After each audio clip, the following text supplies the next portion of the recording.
All right, today we want to talk about how to install our automatic manual shift Turbo 400 valve body for the higher horse applications. The difference of this valve body is that it uses the modulator to control shift points, but the modulator pressure has no bearing on line pressure whatsoever. So the line pressure we set more like a manual shift or a trans-brake valve body, so the pressure is always there. It's very quick response time, and we don't have problems burning up clutches. So I want to go over first is, you get the valve body from us, dyno tested, already all done.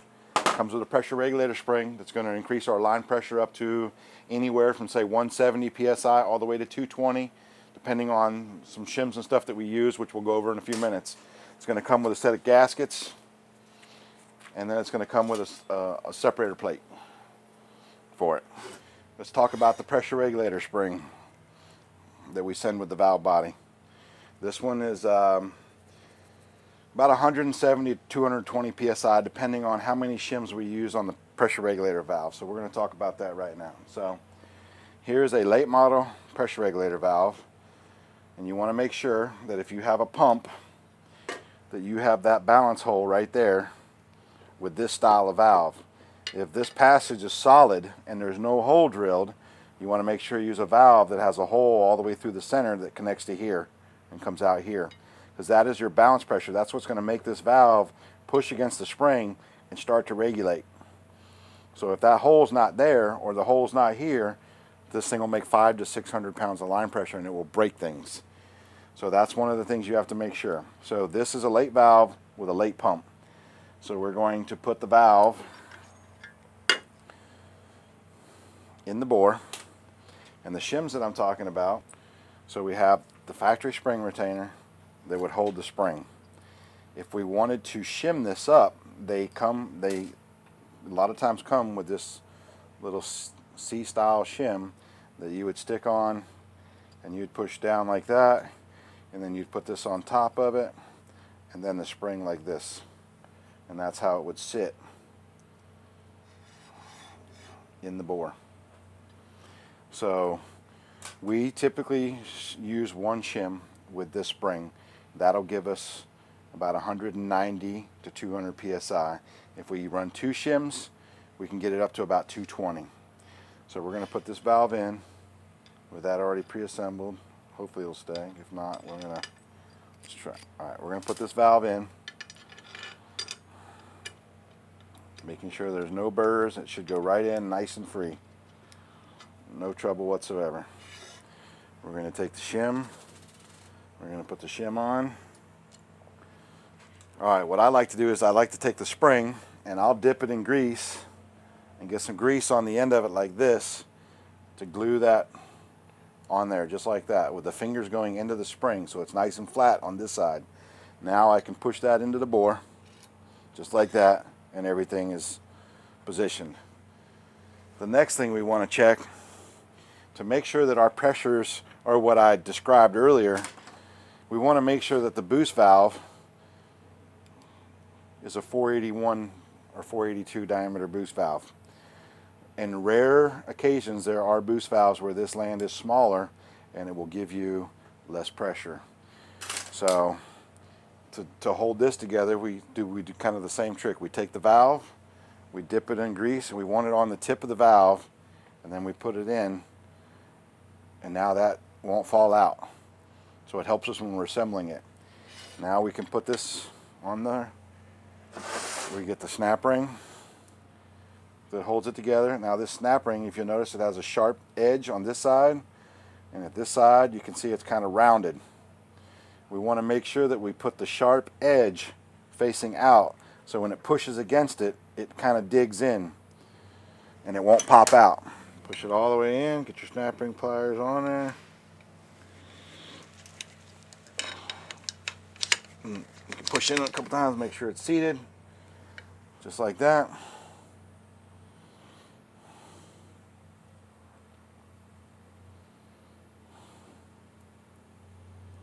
And now we're good. And a little trick that I like to do on these late model ones, just to check everything, is if you take a little bit of air into that balance hole, and you can hear the valve That valve is nice and free, and you hear it clicking.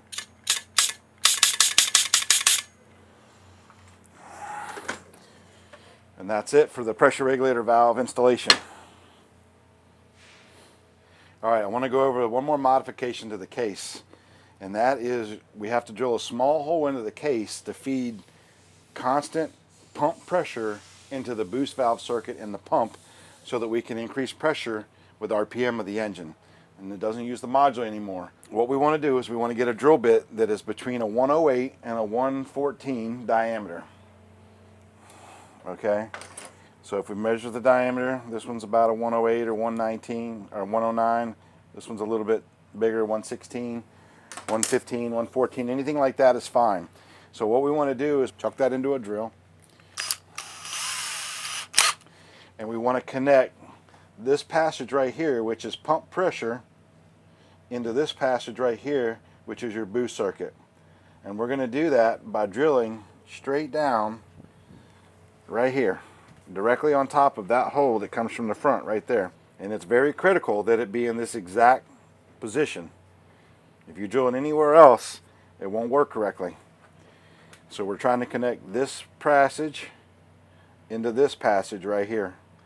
And we're going to drill a hole through one layer of aluminum right here.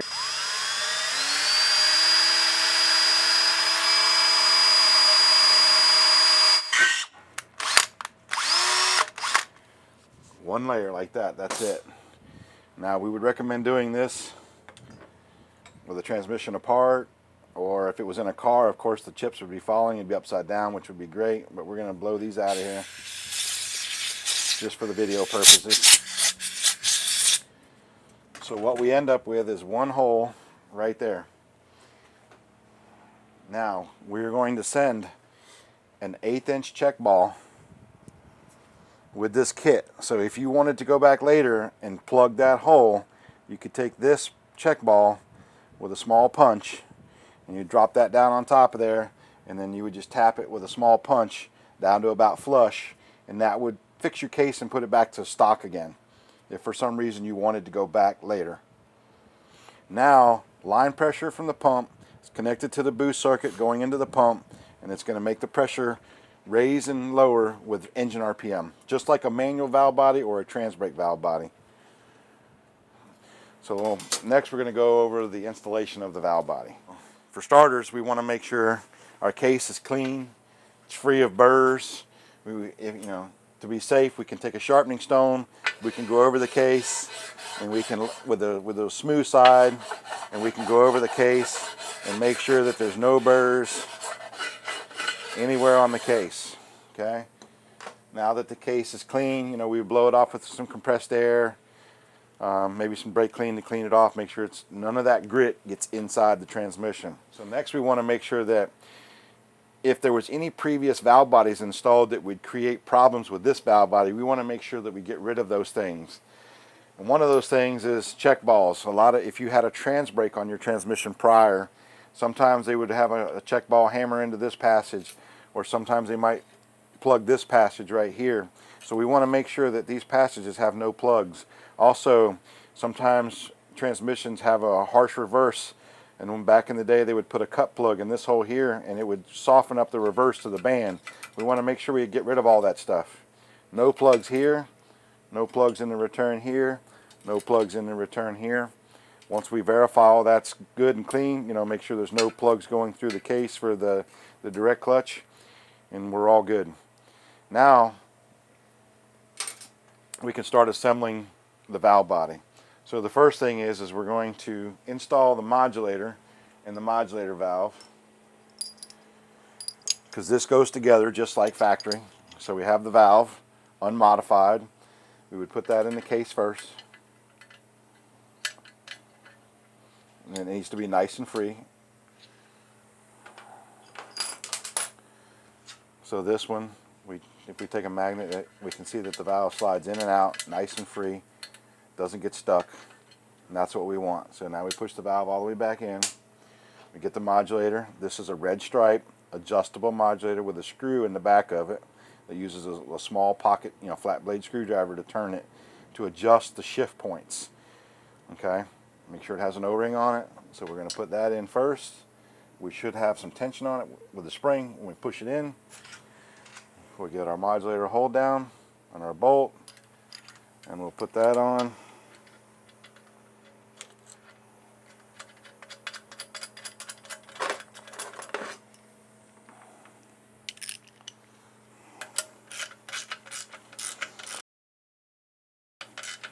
And that's good.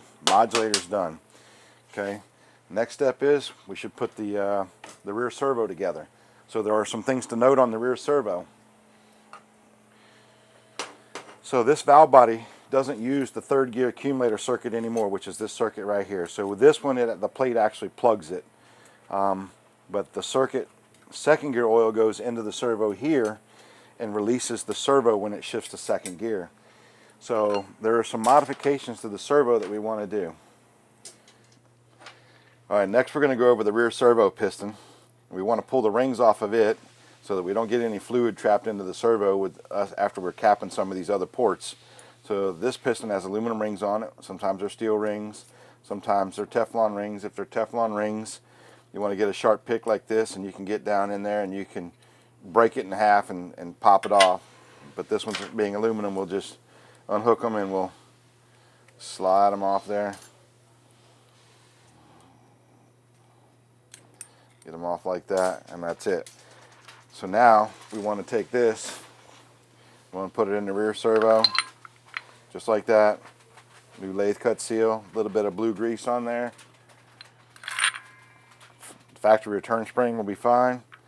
We put that in. Then we put the gasket on. We make sure the cover's got no burrs on it. Everything's nice and flat. And we like to use a new grade 8 bolt because they're about 1/8 of an inch longer than the factory bolts, so you get a little bit more thread. I mean, it won't strip the case out so easy. So we're going to get all these started. Go straight across so we don't get it all cocked. Now it's down nice and flat. We'll come on, do the other ones. Now we're going to get our torque wrench and we're going to torque these 15 to 20 foot-pounds. So 20 foot-pounds, that would be 240 inch-pounds on here. So if we go crisscross pattern, that's 240 inch-pounds.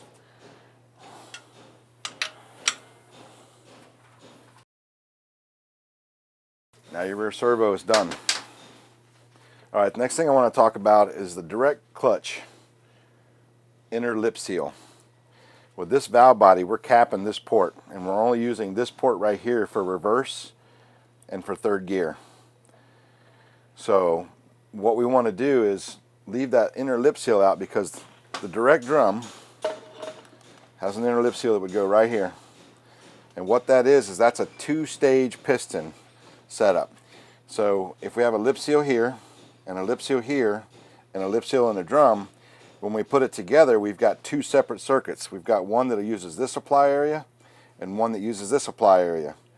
So in a high horsepower application, we'd want to take the center lip seal out of the drum and just put one on the outside and the inside, and then they would use the entire area of the piston for third gear and reverse, and give you a much more clamping force on your direct clutch pack.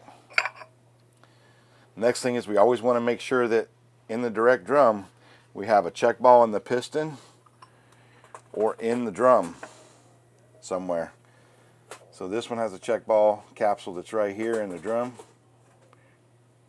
And what that does is when this drum is spinning inside the transmission, that check ball is going to unseat, and it's going to let what residual pressure is inside here out of the drum. If that check ball wasn't in the piston or in the drum, then at high RPM in first gear, and when this drum is spinning, this piston would apply and it would burn the direct clutch out of it. So we always want to make sure we can have that clutch bleed off completely. Mandatory to have a check ball in the piston or in the drum, or both.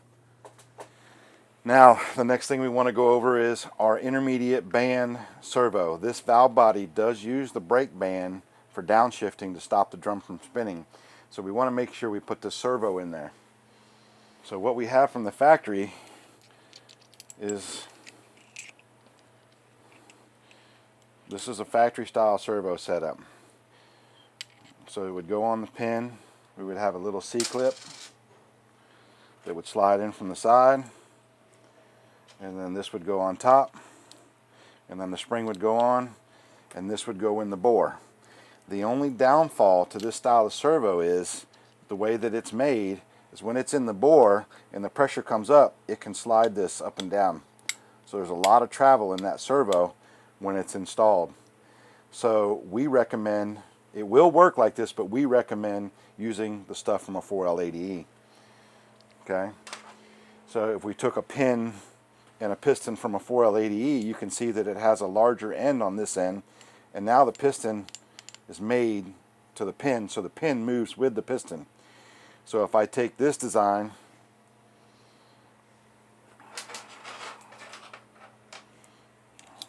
and I put this together like this, and I put it in there, now it's much, much better. Works a lot faster, a lot less fluid has to go in to make it release. Okay. Now, checkball locations. This valve body only uses one checkball location, and that is in the bathtub right here for our reverse and low band oils to go feed the rear band. We have to have this checkball, otherwise we'll have crisscrossing hydraulic passages, and that's a no-no. The checkball that typically goes on the modulator valve, we can leave it out because our plate's going to cap this circuit. We don't need it. All these other checkballs are not necessary. This valve body eliminates. This valve body is all about, you know, harsh shifting, you know, big power. If we got a car with, you know, 1,000 or 1,200 or even 1,400 horsepower and we want to shift it automatically, this valve body will do that. So one check ball in the bathtub, no other check balls. Next thing is going to be to put the gaskets on. So we use alignment pins to help line our valve bodies. Basically they're just bolts that we've cut the hex off of. Took a die grinder and we cut a slot so we could put a screwdriver in it. And we put one right here. It doesn't have to go all the way in, just got to go in a few threads. Another one right here. Those are our two alignment holes for the valve body. Okay. So the next thing we want to do is we want to get our gaskets.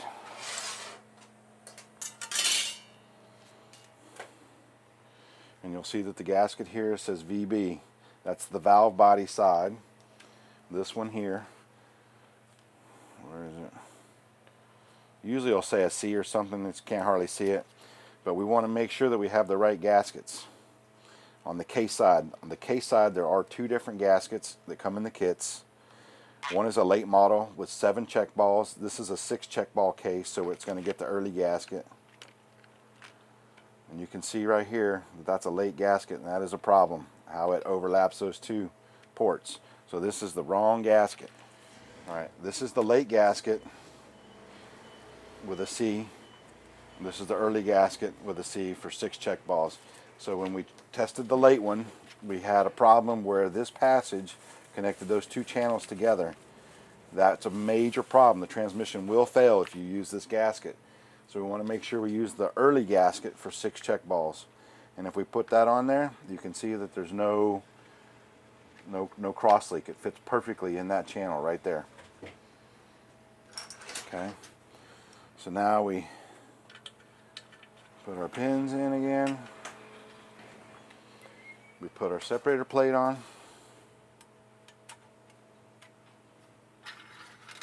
Okay, now we have the case gasket installed, the correct one, the early one on this one. We've got the separator plate. Now we want to do the valve body gasket. The valve body gasket, they're all the same, all the years. No issues there.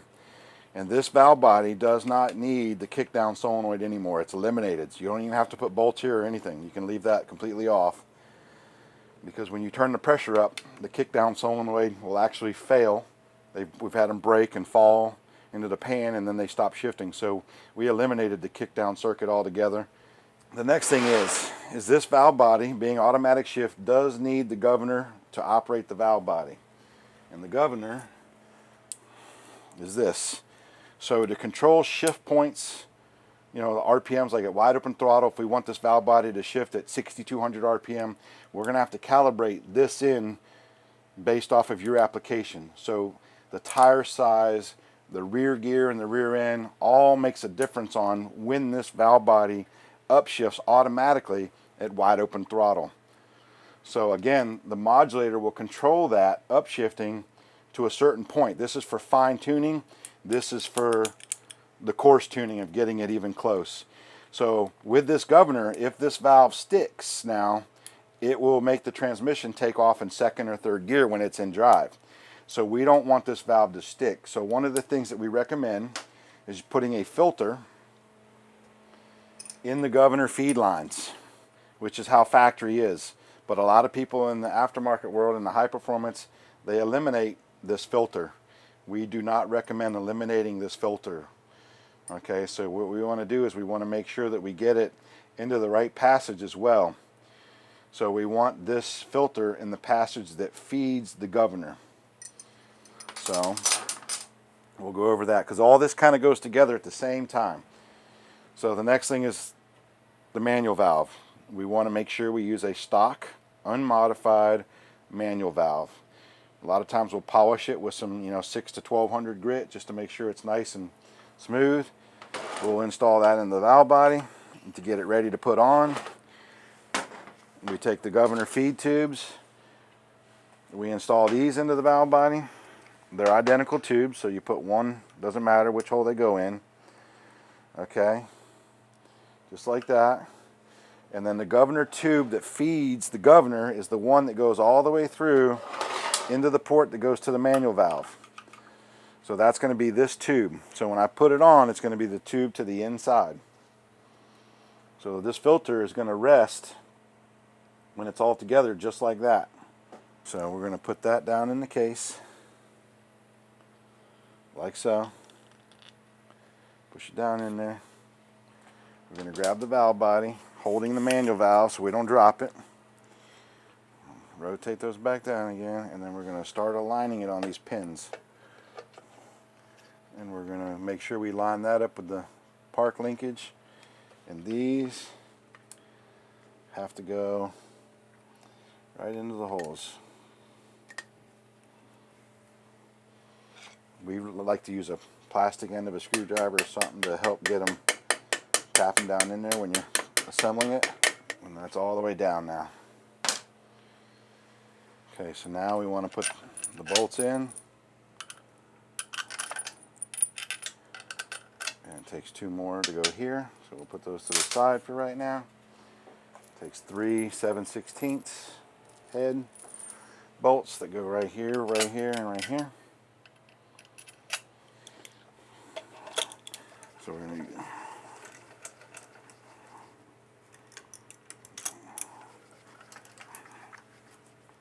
tighten up 2 of them just a little bit, and these should come right out. So detent spring, lining it up with the hole.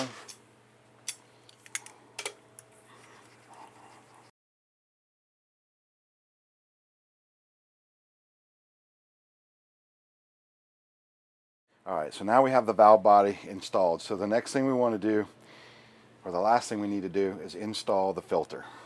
Okay, we recommend using a filter that is not a Dacron material, that is a brass screen. So to show you what it is, if we look at the filter and we look in the hole, we see a brass screen. If we look here, we don't see anything. If it was Dacron, Dacron can be the yellow fabric or a green fabric. You would see it here. The Dacron in a performance application will clog very fast. So if you use Dacron, you have to change it very frequent. You can't go for years without changing it. This is a brass high flow filter from an Allison transmission, and that's what we're going to use. Okay. Next, I want to go over the tubes for the filter. So if we have a factory shallow pan, it's going to use this tube. If we have a factory deep pan, it's going to use this tube. If it's a turbo application or a high horse application, that might make some heat, we would recommend using a steel tube if you have a deep pan. Okay, this won't collapse with the temperature. So what happens is if the fluid gets really hot, and we put O-rings on here, which is the case end, the long end is the case end, and that's on there, and it gets hot, it actually reduces the size of the plastic where the O-ring sits, and the O-ring now doesn't really touch the case, and it just falls in and out of the case. So one O-ring from the factory is how it comes. We recommend 2 or even 3 sometimes, depending on the pan, O-rings to get a better seal, so that we don't suck air. We suck through the filter, not air around that position. So to put that in, we'll put a little grease on it, and then we'll wiggle that down in there. Now this is factory deep. Never hit it with your hand. It's really sharp, and it will cut your hand if you hit this. Okay? That's in. Now we take the filter with the rubber grommet and we wiggle it down on there a little bit, and then we bring it over. We recommend using a solid filter spacer and a bolt to hold the filter in position without it wiggling. So once we put that on,